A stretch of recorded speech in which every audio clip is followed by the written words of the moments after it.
নমস্কার বন্ধুরা ওম নমো ভগবতে বাসুদেবায়। জয় শ্রীকৃষ্ণ, রাধে রাধে। শ্রীমদ্ ভগবদ্গীতা এমন একমাত্র গ্রন্থ যা মানুষকে বেঁচে থাকার জন্য সঠিক দিশা দেখায়। ভগবদ্গীতা জীবনে ধর্ম, কর্ম এবং প্রেমের পাঠ শেখায়। ভগবদ্গীতার জ্ঞান মানব জীবন এবং জীবনের পরবর্তী জীবনের জন্য উপযোগী মনে করা হয়। গীতা হলো সম্পূর্ণ জীবন দর্শন, আর যে ব্যক্তি একে যথাযথভাবে অনুসরণ করতে পারে সেই ব্যক্তি সর্বশ্রেষ্ঠ হয়। ভগবদ্গীতায় মোট 18টি অধ্যায় এবং 700টি শ্লোক আছে, যা সবার পক্ষে প্রতিদিন পাঠ করা এবং উপলব্ধি করা সম্ভবপর হয় না। সেই জন্য আজকের অত্যন্ত গুরুত্বপূর্ণ এই ভিডিওতে আমরা ভগবদ্গীতার 111টি উপলব্ধি নিয়ে কথা বলবো, যেটা জানার পর আপনি শ্রীমদ্ ভগবদ্গীতার প্রকৃত অর্থ উপলব্ধি করতে পারবেন। তাই আপনি প্রতিদিন এই ভিডিওটি রাতে ঘুমানোর আগে বা সকালে ঘুম থেকে ওঠার পর শুনবেন। এবং বন্ধুরা, আপনি যদি শ্রীকৃষ্ণ ও আপনার মা বাবাকে সবথেকে ভালোবেসে থাকেন, তাহলে ভিডিওটা শেষ পর্যন্ত দেখুন এবং সাবস্ক্রাইব করে দিন কৃষ্ণ কথা চ্যানেলটি, আর কমেন্টে আপনার প্রিয়জনের নাম লিখে যান। তাহলে চলুন এগোনো যাক পৃথিবীর সেই মহাজ্ঞানের ভাণ্ডারের দিকে, যা ভগবান শ্রীকৃষ্ণ স্বয়ং নিজের মুখে বলেছিলেন। শ্রীকৃষ্ণ বলেন, এই সংসার আমারই তৈরি মায়া দ্বারা আচ্ছন্ন, এই সংসার আমার দ্বারাই সৃষ্টি হয়েছে। আমি এই সংসারের পালনকর্তা, আবার আমি সব কিছুর বিনাশও করে থাকি। আমি অতীত, বর্তমান এবং ভবিষ্যতের সকল প্রাণীকে জানি, কিন্তু বাস্তবে আমাকে কেউই জানতে পারে না। ভগবান বলেন, যেমন প্রকাশের জ্যোতি অন্ধকারেও ঝলমল করে, একই রকমভাবে সত্য ঝলমল করে। এই জন্য মনুষ্যকে সর্বদা সত্যের পথেই থাকা উচিত। মৃত্যু হলো একটি অটল সত্য, যাকে কখনোই পরিবর্তন করা সম্ভব নয়। যখন থেকে এই সংসারের নির্মাণ হয়েছে, তখন থেকেই জন্ম ও মৃত্যুর চক্র ঘুরে চলেছে। যেভাবে মনুষ্য তার পুরাতন বস্ত্র পরিত্যাগ করে নতুন বস্ত্র পরিধান করে, একই রকমভাবে আত্মাও পুরাতন জীর্ণ শরীর পরিত্যাগ করে নতুন শরীর ধারণ করে। এটাই হলো প্রকৃতির নিয়ম। এই কঠিন সত্যকে মেনে নিয়ে ভয়মুক্ত হয়ে বর্তমানেই বাঁচা উচিত। যারা প্রকৃত জ্ঞানী ব্যক্তি, তারা না তো মৃত ব্যক্তির জন্য শোক করেন, না তো তাদের জন্য শোক করেন যারা জীবিত আছেন। কারণ তিনি জানেন, যে মারা গেছে সে আবার জন্ম নেবে, আর যে জীবিত আছে সেও একদিন নিশ্চয়ই মারা যাবে। ভগবান শ্রীকৃষ্ণ বলেন, মনের শান্তির থেকে বড় সম্পদ এই পৃথিবীতে আর কোনো কিছুই নেই। যে ব্যক্তি নিজের মনকে শান্ত রাখতে শিখে গেছে, তার থেকে বড় ধনী এই সংসারে আর কোথাও নেই। সময় কখনো মানুষের তৈরি পথে চলে না, মানুষকেই সময়ের তৈরি পথে চলতে হয়। একেই তো নিয়তি বলে। জীবন তখন কঠিন মনে হয় যখন আমরা নিজেকে পরিবর্তন করার পরিবর্তে পরিস্থিতিকে পরিবর্তন করার চেষ্টা করি। কর্মই হলো সবথেকে বড় ধর্ম। ভগবান শ্রীকৃষ্ণ গীতায় অর্জুনকে উপদেশ দিতে গিয়ে বলেছেন, মনুষ্য কর্ম করার জন্যই পৃথিবীতে জন্ম নেয়, আর কর্ম না করে কেউ ক্ষণকালও থাকতে পারে না। পরিণামের কথা চিন্তা না করে মানুষকে নিজের কর্তব্য পালন করে যাওয়া উচিত। ক্রোধ মানুষকে নরকে টেনে নিয়ে যায়। ক্রোধ করার জন্য মানুষের মন অশান্ত হয়ে পড়ে, আবেগের বশবর্তী হয়ে তখন সে নিজেরই ক্ষতি করে। ভগবান শ্রীকৃষ্ণ বলেন, মনুষ্যকে ক্রোধ এড়িয়ে চলতে হবে। যতই রাগ হোক না কেন, নিজেকে নিয়ন্ত্রণ করার প্রচেষ্টা করতে হবে। এই সংসারে আজ যা তোমার আছে, গতকাল তা অন্য কারো ছিল, আগামীকাল তা অন্য কারো হয়ে যাবে। তুমি এই পৃথিবীতে খালি হাতেই এসেছো, আর তোমাকে খালি হাতেই এখান থেকে ফিরে যেতে হবে। মনের ওপর নিয়ন্ত্রণ রাখা অত্যন্ত জরুরি। মানুষের মন বায়ুর মতো চঞ্চল হয়ে থাকে। এই মনের জন্যই মানুষ কাম বাসনার প্রতি আকৃষ্ট হয়ে নিজের লক্ষ্য থেকে ভ্রষ্ট হয়ে যায়। যদি জীবনে সফলতা পেতে হয়, তাহলে মনের উপর নিয়ন্ত্রণ পাওয়া খুবই জরুরি। মনকে নিজের বশে করতে পারলে মস্তিষ্কের শক্তি কেন্দ্রীভূত হয় এবং তার জন্য কাজের সফলতা পাওয়ার সম্ভাবনা বৃদ্ধি পায়। গীতা আমাদের শেখায়, যে ব্যক্তি নিজের মনের উপর নিয়ন্ত্রণ লাভ করেছে, তার মনে অপ্রয়োজনীয় চিন্তাভাবনা এবং কামনা বাসনা প্রবেশ করতে পারে না। সে অকারণ ইচ্ছা থেকেও নিজেকে দূরে রাখতে পারে, আর তার সাথে ব্যক্তি নিজের লক্ষ্যকেও খুব সহজেই জয় করে নিতে পারে। নিজের মনের ভেতর থেকে খারাপ গুণগুলিকে পরিত্যাগ করার কথা বলা হয়েছে। ভগবদ্গীতায় বলা হয়েছে, দম্ভ, দর্পিমান, ক্রোধ, পারুষ্য, অজ্ঞানতাস্য চ পার্থ সম্পদ অহংকারও। রাগ, কঠোর বাণী এবং অজ্ঞানতা, এই সব থেকে মনুষ্যকে দূরে থাকা উচিত। সৎ গুণগুলিকে নিজের জীবনে ধারণ করা উচিত। এর ফলে জীবনে পরম শান্তির অনুভূতি হয়। শ্রীকৃষ্ণ আরও বললেন, জ্ঞানে সদৃশং পবিত্রং ইহ বিদ্যতে, অর্থাৎ এই সংসারে জ্ঞানের মতো পবিত্র আর কোনো কিছুই হতে পারে না। শ্রদ্ধাবান লবতে জ্ঞানম, অর্থাৎ জ্ঞানের প্রতি জিজ্ঞাসা থাকলেই জ্ঞান লাভ করা যায়। জ্ঞানামারাং শান্তিম আচিরণা, জীবনে শান্তি লাভ করার জন্য সাধনা নয় বরং জ্ঞানের প্রয়োজন হয়। তিনি সমগ্র মানবজাতিকে উদ্দেশ্য করে অর্জুনকে বলেছিলেন, যদি মনকে বশে না করতে পারো তাহলে সেই মন তোমার চরম শত্রু হয়ে উঠবে। সদা সন্দেহকারী ব্যক্তি না তো এই জীবনে শান্তি পায়, না তো অন্য জীবনে। আর সেই জন্যই তুমি সন্দেহের প্রবণতা থেকে দূরে থাকো।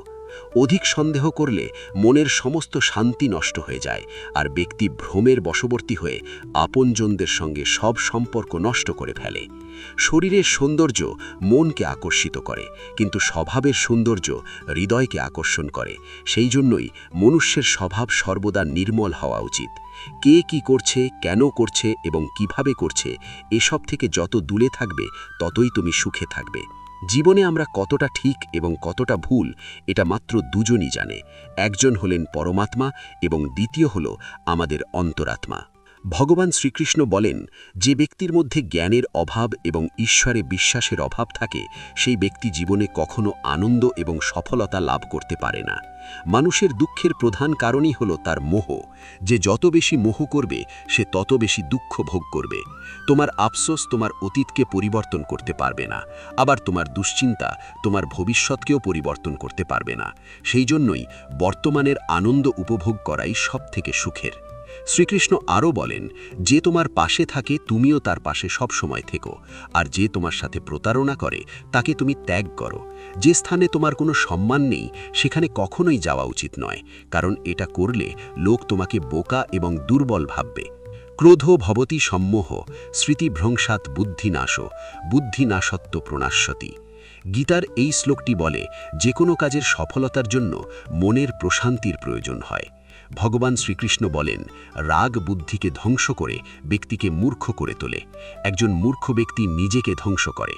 এমতাবস্থায় যে কোনো কাজের সফলতার জন্য ক্রোধ ত্যাগ করা অতি আবশ্যক। যদি সফল হতে চাও তাহলে ভয়কে জয় করো। অর্জুন যখন কৌরবদের বিরুদ্ধে যুদ্ধ করতে রাজি না হলেন তখন ভগবান শ্রীকৃষ্ণ তাকে বললেন, হতবা প্রাপ্স্যাসি স্বর্গামেব জিত্বা ভোক্ষ্যসে মাহিম তস্মাদ উত্তিষ্ঠা কৌন্তেয় যুদ্ধায় কৃত নিশ্চয়। হে অর্জুন, তুমি নির্ভয়ে যুদ্ধ করো। নিহত হলে স্বর্গ পাবে, আর জিতলে পৃথিবী শাসন করবে। তাই যে কোনো কাজে সফলতা পেতে হলে মন থেকে ভয়কে দূর করতে হবে। কর্মফল নিয়ে পরমেশ্বর ভগবান গীতায় বলেছেন, কর্মান্নে বাধিকারস্তে মা ফালে সুকাদাচানা। গীতার এই শ্লোকে ফলের আকাঙ্ক্ষা ব্যতীত কর্মের আদি ক্ষেত্রের উপর জোর দেওয়া হয়েছে। আপনি যদি কোনো কাজের সফলতা চান তবে কর্মে মনোযোগ দিন, তবেই আপনি বিভ্রান্তি ছাড়া কর্ম করতে সক্ষম হবেন। গীতায় বলা হয়েছে, ফল কামনা করে কর্ম করলে কর্মের দিকে কম আর ফলের দিকেই বেশি মনোযোগ থাকে। যতক্ষণ না তুমি নিজের কাছে হেরে যাচ্ছ ততক্ষণ এই পৃথিবীর কেউ তোমাকে হারাতে পারবে না। দুর্বল তুমি নও, দুর্বল তোমার সময়, আর সময় প্রত্যেকের পরিবর্তন হয়। তুমি শুধু নিজের কর্ম করতে থাকো।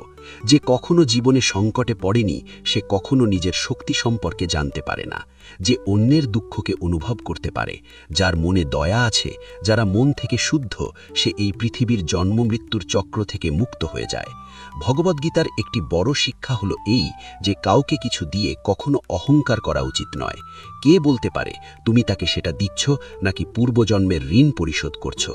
যেসব ব্যক্তিরা অহংকারী হয় তাদের বংশ, বৈভব এবং প্রতিষ্ঠা তিনটেই চলে যায়। যদি বিশ্বাস না হয় তাহলে রাবণ, কৌরব এবং কংসকে দেখো, যারা অতিরিক্ত অহংকারের কারণে নিজেদেরকেই ধ্বংস করেছিল। যদি কাউকে বিশ্বাস করতে হয় তাহলে তার কথায় নয়, তার ব্যবহার দেখো। অতিরিক্ত রাগের সময় কিছুটা চুপ থাকলে এবং ভুলের সময় কিছুটা মাথা নত করলে জীবন আরও সহজ হয়ে যায়। ভগবান বলেন, যে ব্যক্তি আমাকে জেনে যায় সে এই কষ্টে ভরা পৃথিবীর জন্ম মৃত্যুর চক্র থেকে মুক্ত হয়ে যায়। যে ব্যক্তি ভগবদ্গীতা পড়ে এবং তাকে অনুসরণ করে তার জীবন থেকে সমস্ত দুষ্কর্মের প্রভাব নষ্ট হয়ে যায়। যা তোমার ভাগ্যে আছে তা দৌড়ে তোমার কাছে আসবে, আর যা তোমার ভাগ্যে নেই তা এসেও আবার চলে যাবে। হে অর্জুন, আমি অব্যক্ত রূপে সমস্ত জগৎব্যাপী আছি। সমস্ত জীব সকল আমাতেই অবস্থিত, কিন্তু আমি তাহাতে নই। যেমন আয়নাতে তুমি নিজের প্রতিবিম্ব দেখতে পাও, অর্থাৎ তুমি আয়নার মধ্যেই আছো, কিন্তু আয়না তোমার মধ্যে নেই। হে কৌন্তেয়, কল্পের শেষে সমস্ত জীব আমাতেই বিলীন হয়, আবার কল্পারম্ভে পুনরায় তারা আমার থেকেই নির্গত হয়। আমি নিজ প্রকৃতিকে নিজের বশে রেখে নিজ নিজ কর্ম নিমিত্তে স্বভাব অনুযায়ী জীবগণকে বারবার সৃষ্টি করে থাকি। আমার অধিষ্ঠানের জন্যই এই জগৎ প্রসব হয়, এই জন্যই জগৎ বারবার উৎপন্ন হয়। হে কৌন্তেয়, যারা অন্য দেবতায় ভক্তিযুক্ত হয়ে পূজা করে তারাও আমাকেই পূজা করে, কিন্তু তারা শাস্ত্রবিধি অমান্য করে। আমি সর্বযজ্ঞের ফলদাতা ও ভোক্তা এই তত্ত্ব জানে না বলেই তারা পুনরায় সংসারে পতিত হয়। যারা দেবগণের পূজা করেন তারা দেবলোক, যারা পিতৃগণের পূজা করেন তারা পিতৃলোক, যারা যক্ষ রক্ষাদিকের পূজা করেন তারা ভূতলোক প্রাপ্ত হন, কিন্তু যারা আমার ভজনা করেন তারা আমাকেই প্রাপ্ত হন। যিনি আমাকে পত্র, পুষ্প, ফল, জল ইত্যাদি ভক্তিপূর্বক দান করেন, আমি সেই ভক্তের উপহার গ্রহণ করে থাকি। বিষয় চিন্তা করতে করতে মানুষের তাতে আসক্তি জন্মায়। আসক্তি থেকে কামনা, কামনা থেকে ক্রোধ, ক্রোধ থেকে মোহ, মোহ থেকে স্মৃতিভ্রংশ, স্মৃতিভ্রংশ থেকে বুদ্ধিনাশ, আর বুদ্ধিনাশ হলেই বিনাশ ঘটে। কিন্তু যার ইন্দ্রিয় প্রসন্ন, চিত্ত এবং বুদ্ধি ঈশ্বরে স্থিত, তিনি অমৃত লাভ করেন। আর যিনি অযুক্ত, যার চিত্ত ঈশ্বরের সমাহিত ময়, তার আত্মা বিষয়ক বুদ্ধিও হয় না। যার আত্মা বিষয়ক বুদ্ধি চিন্তা নেই, তার শান্তিও নেই, আর যার শান্তি নেই তার সুখ কোথায়? আমাদের মন সকল ইন্দ্রিয়কে পরিচালনা করে। যখন ইন্দ্রিয় সকল মনের অধীন এবং প্রজ্ঞাবান, যার ইন্দ্রিয় সকল বিষয় থেকে নিবৃত্ত হয়েছে, তার প্রজ্ঞা প্রতিষ্ঠিত হয়েছে বলে জানবে। যেমন নদীর জল সমুদ্রে প্রবেশ করে বিলীন হয়ে যায়, তেমনি আত্মাবান ব্যক্তিতে বিষয় সকল প্রবেশ করলেও তাতে চিত্ত বিক্ষিপ্ত না হয়ে স্থির থাকে। এরূপ স্থির আত্মাবান ব্যক্তি শান্তি লাভ করে। কিন্তু যিনি ভোগ কামনা করেন তিনি শান্তি পান না। যে ব্যক্তি সমস্ত কামনা ত্যাগ করে নিষ্প্রিয় হয়ে বিচরণ করেন, যিনি মমতা শূন্য এবং অহংকার শূন্য, তিনি শান্তিপ্রাপ্ত হন। হে পার্থ, এই স্থিতিপ্রজ্ঞ অবস্থাই হল ব্রাহ্মী স্থিতি। এই অবস্থা প্রাপ্ত হলেই জীবের আর মোহ থাকে না। মৃত্যুকালেও এই অবস্থা বিদ্যমান থাকায় তিনি ব্রহ্মে লীন হন, অর্থাৎ তিনি মোক্ষ লাভ করেন। তৃতীয় অধ্যায়ে অর্জুনের প্রশ্নের উত্তরে শ্রী ভগবান কর্মযোগের অবতারণা করেছেন। এখানেও নিষ্কাম কর্মের উপায় রূপে প্রথমে আত্মাতে সন্তুষ্ট আত্মারাম জ্ঞানীর ভাবানুযায়ী ফলাশক্তি বর্জন করে কর্ম করার উপদেশ দিলেন। তারপর অহংকার বর্জিত নির্লিপ্ত বুদ্ধিতে কর্ম করার উপদেশ দিলেন। তিনি বলছেন, সর্বাণি তর্মাণি সাধ্যার্থ চেতসা, অর্থাৎ বিবেক বুদ্ধি দ্বারা আমাদের সমস্ত কর্ম সমর্পণ করো। এখানেও শ্রী ভগবান কর্মযোগের সহজ পন্থা স্পষ্ট করে নির্দেশ করে দিচ্ছেন। ঈশ্বরের সমস্ত কর্ম সমর্পণ করতে হবে আমাদের, তাহলে সেই কর্মের ফল আর আমাদের উপর বর্তাবে না। ঈশ্বর তার অনন্ত কৃপাগুণে আমাদের সমস্ত কর্মভোগ কাটিয়ে মোক্ষের অধিকারী করে দেবেন। এরপর চতুর্থ অধ্যায়ে ভগবান তার করুণার পরাকাষ্ঠা প্রকাশ করে প্রতিজ্ঞা করছেন যে যে যথা বাহম প্রপদ্যান্তে, অর্থাৎ যে যেখানে যেভাবে যে অবস্থায় আমার শরণ নেয় তাকে সেইখানে সেইভাবে সেই অবস্থায় আমি অনুগ্রহ করে থাকি। যে বিষয় কামনা করে তাকে আমি কাম্যবস্তু প্রদান করি, যে মোক্ষ কামনা করে তাকে আমি মোক্ষ ফল প্রদান করি, যে ভক্তি প্রার্থনা করেন তাকে আমি ভক্তি প্রদান করি। ভগবান শ্রীকৃষ্ণ দেহের সঙ্গে আত্মার সম্পর্ককে খুব সুন্দরভাবে ভগবদ্গীতায় তুলে ধরেছেন। জীবের সত্তা কি, দেহের সাথেই বা আত্মার সম্পর্ক কি, আত্মার স্বরূপ কি, এই সকল জটিল বিষয়বস্তু খুব সূক্ষ্মভাবে ভগবান শ্রীকৃষ্ণ গীতায় তুলে ধরেছেন। আমাদের মূল সত্তাকে অবগত করার মানুষে প্রথমেই আত্মার স্বরূপ সম্পর্কে ভগবান ধারণা দিচ্ছেন। অন্তবন ইমে দেহা নিত্যস্যোক্তা শরীরেনা অনাশিনো প্রমেয়স্য তস্মাভ্যুধ্যস্ব ভারত। আত্মা যে দেহকে আশ্রয় করে অবস্থান করেন সেই দেহ বলে কথিত হয়েছে, কিন্তু আত্মা হল অবিনশ্বর। তাহলে এখন এই প্রশ্নের উত্তর খুঁজতে হবে যে আমি আসলে কে? দেহটা যদি নশ্বরই হয় তাহলে তো তার ধ্বংস অনিবার্য। তাহলে আমি ধ্বংস হয়ে গেলে কর্মফলের ভোগটা কার? এই প্রশ্নের উত্তরটা কিন্তু ভগবানের এই শ্লোকে স্পষ্টভাবেই প্রতীয়মান। দেহটা যেহেতু নশ্বর, তাই এই দেহটা আমি নই। যেহেতু আত্মা অবিনশ্বর ও নিত্য, তাই আত্মাটাই হচ্ছে আমি। আমার মূল সত্তা হল আমি এক আত্মা যে একটি দেহকে আশ্রয় করে আছি। দেহটা আত্মার একটি আবরণ মাত্র, যেটা ভগবান আরও স্পষ্ট করে বলেছেন। বাসাংশি জীর্ণাতি যথা বিহায়া নবানি গৃহাতি নরাপরানি তথা শরীরানি বিহায় জীর্ণানি নবানি দেহি। যেরকম মনুষ্য তার পুরাতন বস্ত্রগুলি ত্যাগ করে নতুন বস্ত্র ধারণ করে, সেইরূপ জীবাত্মাও পুরাতন শরীর ত্যাগ করে নতুন দেহ ধারণ করে। বর্তমানে আমি এই দেহকে আশ্রয় করে আছি, আবার কোনো এক সময় পুরাতন বস্ত্রের মতোই এই দেহকে পরিত্যাগ করে কর্মফল অনুযায়ী নতুন একটি দেহ আমি ধারণ করব। এটাই হলো প্রকৃতির বিধান। এখানে কিন্তু ভগবান আমাদের জীবাত্মা বলে সম্বোধন করেছেন। এর মানে হলো আমি হলাম আত্মা। তবে জীবাত্মা আর পরমেশ্বর ভগবান যেহেতু সর্বভূতে অবস্থান করেন, তাই তিনি হলেন পরমাত্মা। যেহেতু আমার জন্ম হয়েছে, তাই আমার মৃত্যু অবশ্যম্ভাবী। কিন্তু জন্ম ও মৃত্যু কোনো সৃষ্টি বা বিনাশ নয়। গীতার ভাষায় এটা দেহ পরিবর্তন করার একটা নিয়ম মাত্র। জাতস্যা হি ধ্রুব মৃত্যু ধ্রুবম জন্ম মৃতস্য চ তস্মাদ পরিহার্যার্থে ন ত্বং শোচিতুমর্হসি। যার জন্ম হয়েছে তার মৃত্যু নিশ্চিত, আবার যার মৃত্যু হয়েছে তার জন্ম হওয়াও নিশ্চিত। সুতরাং যা অবশ্যম্ভাবী তার জন্য আমাদের শোক করা উচিত নয়। এটি হলো ভগবদ্গীতার সবথেকে বড় উপলব্ধি।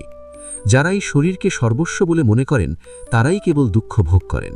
কিন্তু যারা জানেন এই শরীরটা আমি নই, আমি জীবাত্মা, আমার বিনাশ নেই, তারা কখনো কোনো কষ্টে ব্যথিত হন না বা অধিক আনন্দে প্রভাবিত হন না। আমাদের জীবনের সবথেকে কটু সত্য হলো এটি যে আমরা সর্বদা সুখের জন্য চেষ্টা করি, কিন্তু আমরা দুঃখ পাই। আমরা প্রেম কামনা করি, কিন্তু আমরা হতাশার সাথে মিলিত হই। আমরা জীবন কামনা করি, কিন্তু আমরা জানি যে আমরা প্রত্যেক মুহূর্তে মৃত্যুর দিকে এগিয়ে যাচ্ছি। প্রত্যেক ব্যক্তি সুখ লাভের জন্য ফলপ্রসূ কাজে নিয়োজিত থাকে, কিন্তু তৃপ্তি পায় না। পরিবর্তে এই ক্রিয়াকলাপগুলি কেবল দুঃখকে আরও বাড়িয়েই তোলে। ফলে এই পৃথিবীতে কার্যত সবাই অসুখী। কেউ কেউ নিজের শরীর ও মনের দুঃখে ভোগে, অন্যরা তাদের পরিবারের সদস্য এবং আত্মীয়দের দ্বারা যন্ত্রণাপ্রাপ্ত। কেউ কেউ ধনসম্পদের অভাব এবং জীবনের প্রয়োজনীয় জিনিসপত্রের ঘাটতিতে ভুগছেন। বস্তুমতী মানসিকতার মানুষেরা জানে যে তারা অসুখী, কিন্তু তারা মনে করে যে তাদের সামনে থাকা অন্যেরা সবাই সুখী, এবং তাই তারা বস্তুগত বৃদ্ধির জন্য ছুটে চলে। এই অন্ধ সাধনা চলে বহুকাল যাবৎ, তবুও সুখের দেখা নেই। এখন যদি মানুষ এটা বোঝে যে ফলপ্রসূ কাজে নিয়োজিত হয়েও কেউ কখনো সুখ অর্জন করতে পারেনি, তাহলে তারা বুঝবে যে তারা যেদিকে ছুটছে তা বৃথা এবং অর্থহীন, এবং তখন তারা আধ্যাত্মিক জীবনের দিকে ফিরতে পারে। যাদের বুদ্ধি আধ্যাত্মিক জ্ঞানে স্থির হয়ে গেছে, তারা বুঝতে পারে যে ভগবানই সবকিছুর পরম ভোগদাতা। ফলস্বরূপ তাদের কর্মের ফলের প্রতি আসক্তি পরিত্যাগ করে তার কাছে সমস্ত কিছু নিবেদন করে এবং তার করুণা হিসেবে যা আসে তা নির্মলভাবে গ্রহণ করে। এটি করার ফলে তাদের কর্মগুলি কর্মিক প্রতিক্রিয়া থেকে মুক্ত হয়, যা একজনকে জীবন ও মৃত্যুর চক্রে আবদ্ধ করে। বন্ধুরা, আমি আশা করব এই ভগবত ভক্তির উপর উপলব্ধিগুলি শুনে আপনি শান্তি লাভ করেছেন। সনাতন ধর্ম তথা ভগবত গীতার প্রচারের নিমিত্তে এই ভিডিওটি আপনি আপনার আপনজনদের সাথে অবশ্যই শেয়ার করবেন, যাতে তারাও ভগবত গীতার এই উপলব্ধিগুলি অনুধাবন করতে পারে, যা আমাদের সমাজের পক্ষে অত্যন্ত মঙ্গলজনক। ভগবত গীতা প্রচারের এই প্রচেষ্টা যদি আপনার ভালো লাগে, তাহলে অবশ্যই ভিডিওটিতে একটি লাইক করবেন এবং এরকম ধরনের নিত্য নতুন ভিডিও পাওয়ার জন্য কৃষ্ণ কথা চ্যানেলটিকে আজই সাবস্ক্রাইব করে রাখুন। সকলে ভালো থাকুন, সুস্থ থাকুন। জয় শ্রীকৃষ্ণ।